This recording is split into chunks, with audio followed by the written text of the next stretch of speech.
এখানে যারা দাঁড়িয়েছি ভুক্তভোগী ব্যাংকের সম্মিলিত ইসলামী ব্যাংকের আমানতকারী, আমরা যে কারণে এখানে দাঁড়িয়েছি, হেয়ার কাট নামক আপনারা বিগত কয়েক মাস যাবত দেখতেছেন যে হেয়ার কাট নামক যে জঘন্য প্রজ্ঞাপন জারি করে ব্যাংকের আস্থা নষ্ট হয়েছে, ব্যাংকের সুনাম নষ্ট হয়েছে, ব্যাংকের গ্রাহকদের স্বার্থের মানে ক্ষতি হয়েছে এবং ব্যাংকের গ্রাহক দিনের পর দিন হয়রানি হয়েছে, পেরেশানি হয়েছে। আমরা সেই হেয়ার কাটের বিরুদ্ধে এখানে দাঁড়িয়েছি।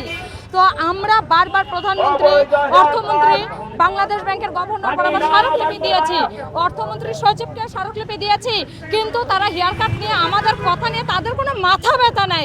লাগে যে আমরা সমুদ্রে গেছি, মানে পয়সা পাইছি নিয়ে এসে ব্যাংকে রাখছি। এটাই যদি বাংলাদেশে, স্বাধীন বাংলাদেশে হয়ে থাকে, তাইলে সবাই জনগণ কষ্ট করবে, ব্যাংকে নিয়ে যে টাকা রাখবে, তারা টাকা লোপাট করবে, তারা টাকা পাচার করবে, তারা টাকা ব্যাংক ডাকাতি করবে, করে সাধারণ আমানতকারীদের বলবে আপনাদের টাকা নাই, আপনারা টাকা পাবেন না।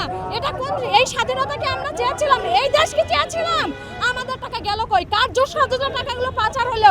তাহলে টাকাগুলো পাচার হইলো, তাহলে সরকার, আমরা জানি, আমরা শুনেছি প্রধানমন্ত্রী তারেক রহমান অনেক জনদরদি, অনেক মানে তার মনে দয়া মায়া, আমরা তো এরকম কিছু পাচ্ছি না। আমরা এ ব্যাপারে তারেক রহমানের বারবার দৃষ্টি আকর্ষণ করার পরেও আমরা কেন ওনার দৃষ্টি নিতে পারিনি? আমরা কি দেশের জনগণ না, নাকি আমাদেরকে উনি রোহিঙ্গা মনে করে? আমরা কি এই দেশের নাগরিক না? তাহলে বসুন্ধরা টিস্যু অশুদ্ধতার বিরুদ্ধে এক বিন্দুও ছাড় নয়।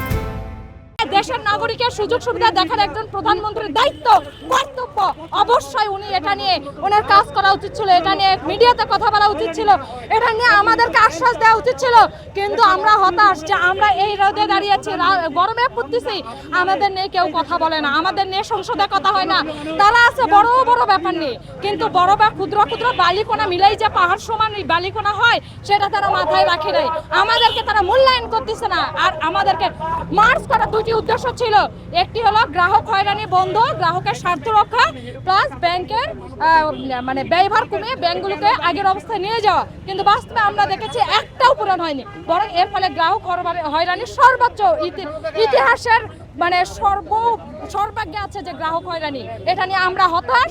বাঙালি হিসেবে আমাদের লজ্জা হয়, বাঙালি হিসেবে আমরা নিজেদেরকে ধিক্কার জানাই যে আমরা কোন দেশে জন্ম নিয়েছি, আমরা কোন দেশে বসবাস করতেছি, যে দেশে সরকার কথা বলে না, অর্থমন্ত্রী কথা বলে না, বাংলাদেশ ব্যাংকের গভর্নর কথা বলে না, যে দেশে কথা বলার মতো কেউ নেই হেয়ার কাট নিয়ে, যে দেশে তারা আছে তাদের সেক্টর নিয়ে ব্যস্ত। এটা কোন সেক্টরের মধ্যে পড়ছে সেটাই তো আমরা বুঝি না। এটা কি বাংলাদেশের মানচিত্রের বাইরে, সেটাও তো বুঝি না।